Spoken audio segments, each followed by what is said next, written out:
everyone, welcome to a new video on the channel. Today we are wrapping up the month of July in my reading journals, and I do want to preface this video right at the beginning here that I filmed this at a point where I was suffering from a lot of fatigue, and thus there are quite a few mistakes that I make along the way in wrapping up the month of July. One is about to happen on the Day's Red Pixel, and because I'm quite transparent about the mistakes that I make and want to show the ways that you can fix them with, in this situation here, a little bit of sticker paper, and we can move on really quickly from it. As you can see, I've already noticed that the first box is the wrong color, and so easy enough mistake to make and fix. And I just wanted to preface the start of this video with that, simply because I did have quite a few errors in the setup of this video, or sorry, the wrap up of this video. So if that is an issue at all, if you don't want to watch that, please feel free to skip this video. If you are like me and like to see how people problem solve, then maybe you'll see a lot more of sticker paper and other types of things happening throughout this video. Anyway, let's get straight into it. So for July, I had an exceedingly good month of reading. It is the best one so far in 2025, and I thought that was going to be June, because if you watch the wrap up, you know that I read 14 books in June, and I was really thrilled with that because June is always my worst performing month. And in July, I read 15. Okay, only one more book, but I was not setting out to try and top June. I was just on a roll and had a really good time of reading. And you can see that's quite reflected in the Day's Red Pixel here that we're filling in together, because the colors are a lot more towards the gold and the red in each day. So if you're new here, on the left hand side of the pixel is the daily count, whether or not I read or what type of amount of books I read that day. So 1, 2 or 3+ books is documented in the key above, which you can't see right now. But gold, being 2 books, is very much so shining through July.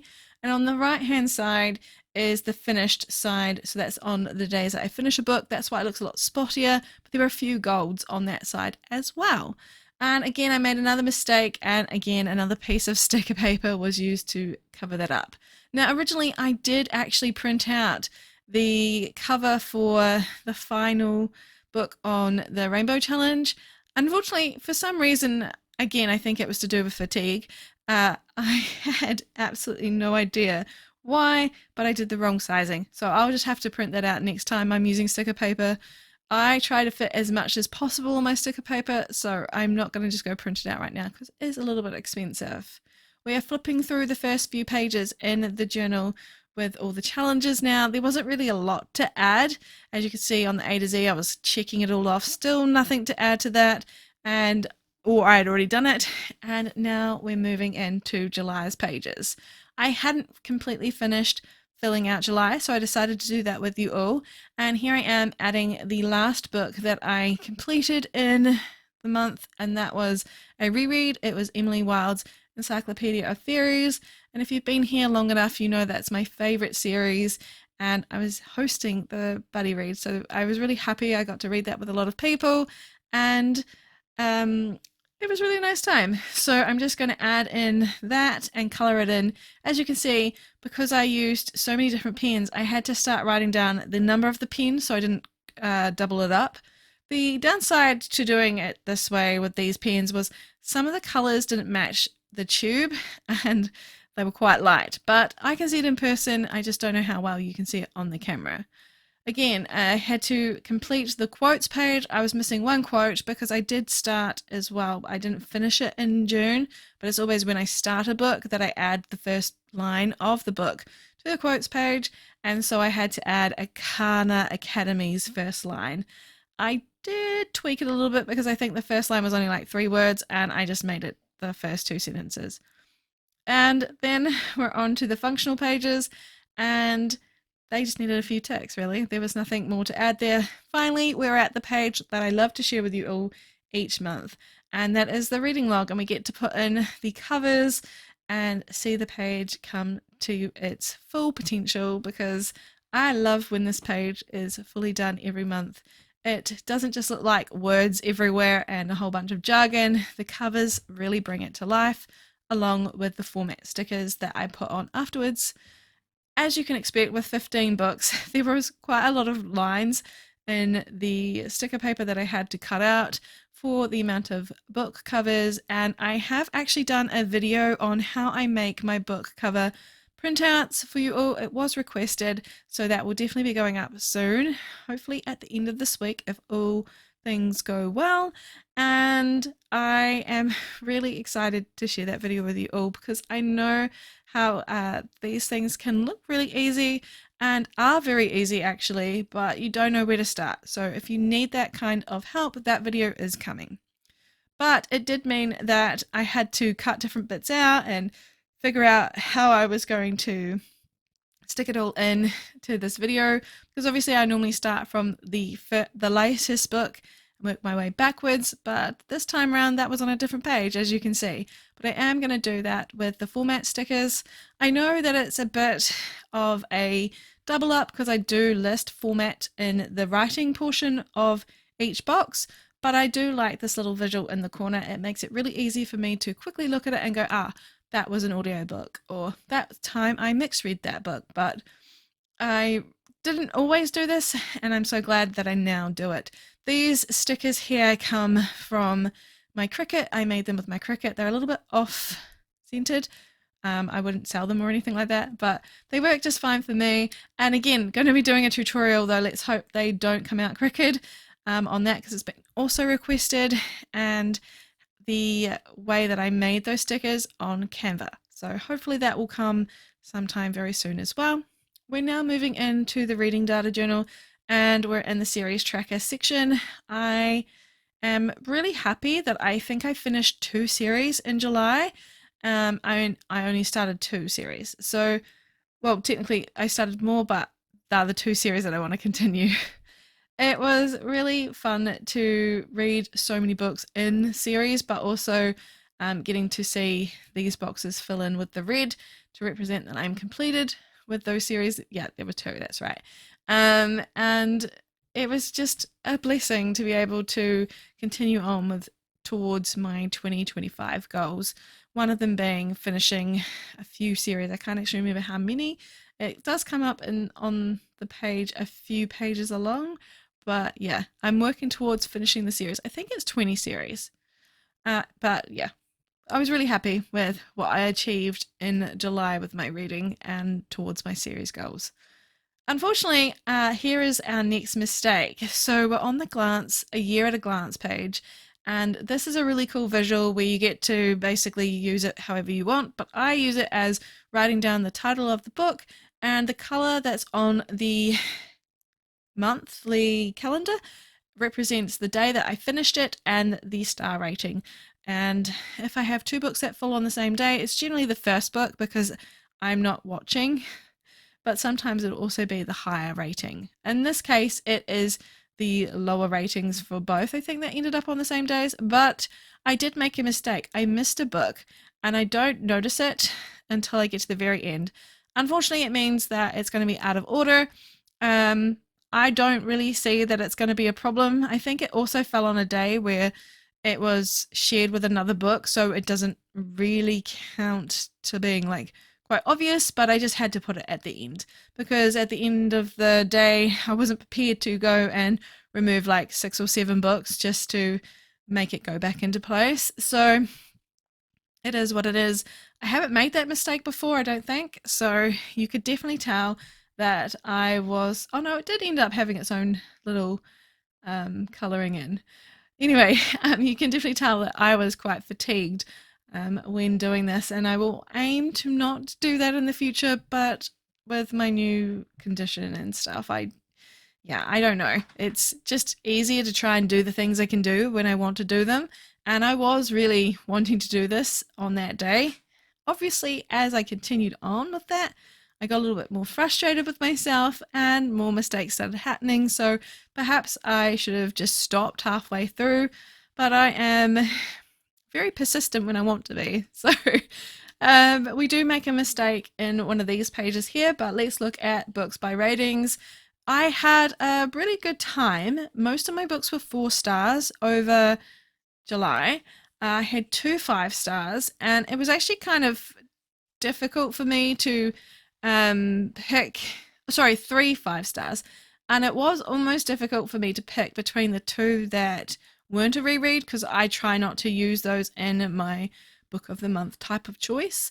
Obviously, if it was that way, Emily Wilde #1 would have been my top book of the month, but it ended up being Ashley Poston's Sounds Like Love, which really surprised me because I didn't like her last release, and I was kind of worried that perhaps the feeling I had with the 7 Year Slip was, just a one-off. She can write an all-right book, but perhaps I wasn't going to really fully enjoy this, but I was engaged from the start to the finish of this book. In fact, I put things off to continue it. I was listening to it and I cried. I really sobbed. The character's mother, unfortunately, does have an illness, and if you've been around long enough, you know that my mother passed away in December. So there was a lot of emotion involved, and I tend to avoid those types of books, but for whatever reason it really worked, and I was having a good time. So Sounds Like Love was amazing. The other book that was up for contention was A Witch's Guide to Magical Innkeeping by Sangu Mandana. It was so cozy and warm, and again, I could relate to it because one of the characters had neurodivergence,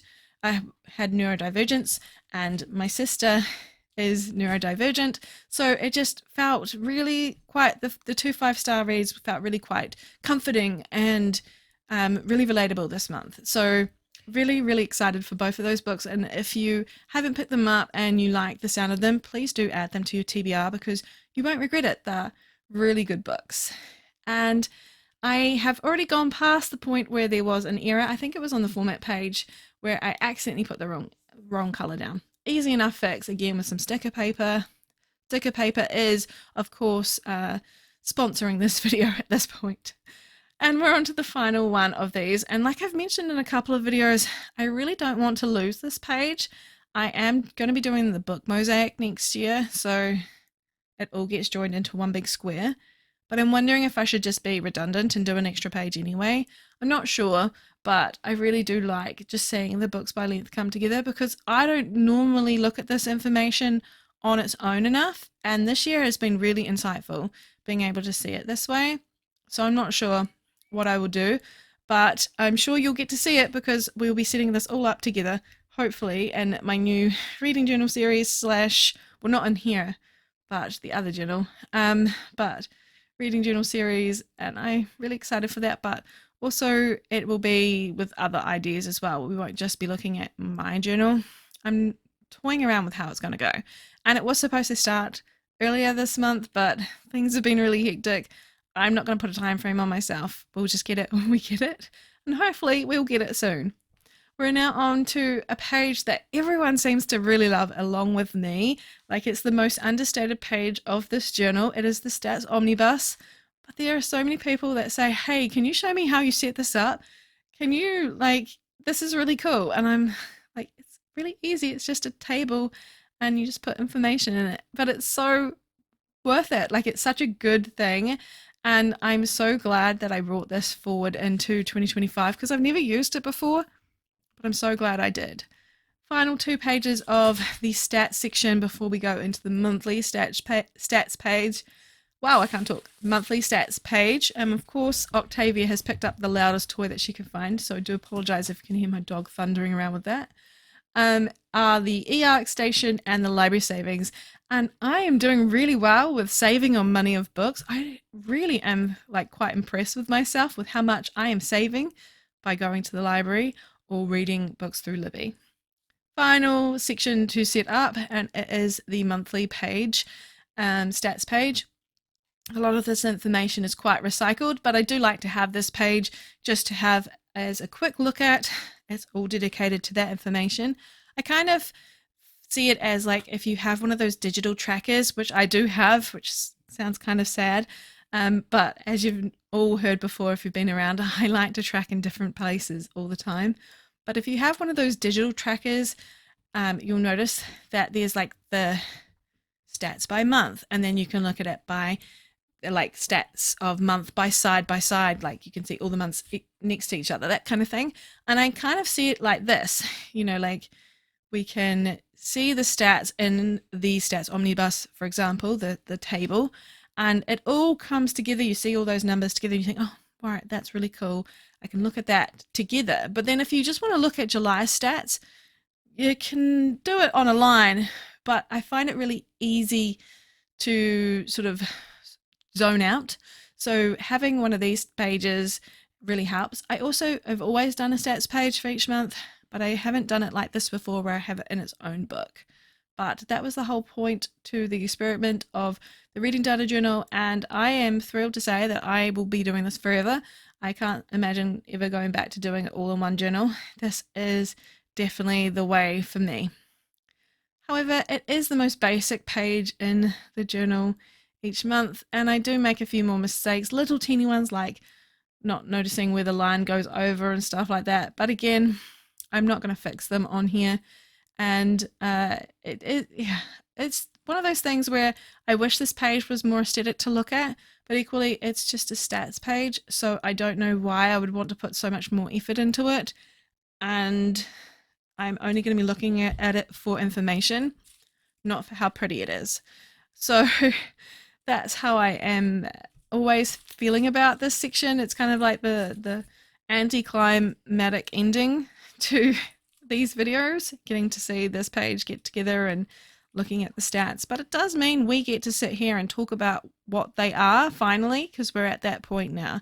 So as I mentioned, I read 15 books over July. That equaled out to 5,856 pages. My average was 4. I did listen to 49.3 hours of audiobooks, so that's how I got quite a lot of reading done. I had 4 arcs. I didn't DNF anything. I brought or was gifted 7 books. I used the library to hire out 9 books. 9 books were part of a series, 6 were standalones. I did 1 readathon.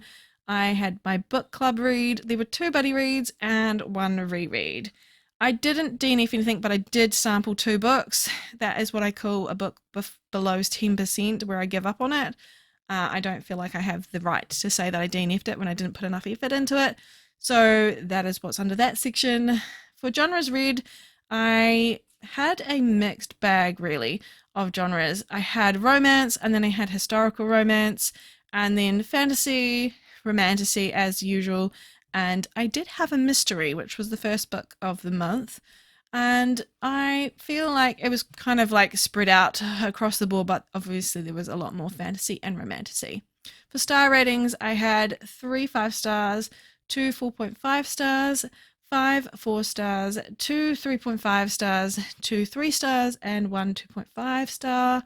And for social media, I just track that there because I like to have the information for myself of how much I posted on Instagram versus Reels versus graphic posts, normal posts, and obviously I track how many videos I post on YouTube. For acquired, there was a bit of a mixed bag. Audiobooks from Libby were the biggest ones, so obviously my library hires was quite high at 9. I did have 4 books from NetGalley, which were all ARCs. I owned 1, I had Audible for 1, and I've actually realised that I never put down Spotify because I did mix read the Witch's Guide to Magical Innkeeping towards the end, and I used Spotify to listen to it because I was a little bit late in getting to that arc. Finally, pacing, I had 93% as medium paced, which is pretty much every month the same thing. So just trying to fit all those books down the bottom there. The downside for reading so many books is that I don't have as much room to stick them in for the collage, so I think I'm going to have to change things around again next month, perhaps in the layout, if I continue to read quite a lot amount of books. However, I am pretty sure that August is not going to look like that, so here's hoping I don't have to worry about it too much. We're finally at the final flip through now. Thank you so much for spending some time with me. I hope you're doing really well.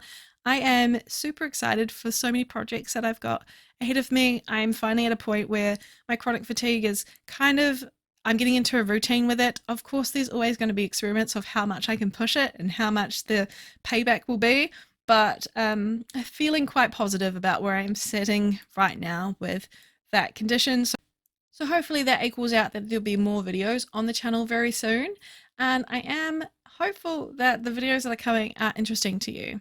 Please let me know if there's anything else that you would like me to touch on in my journals, but otherwise I hope that you are doing really well, and until we next meet, I hope you're having fun reading or journaling, and I'll see you in my next video. Bye everyone!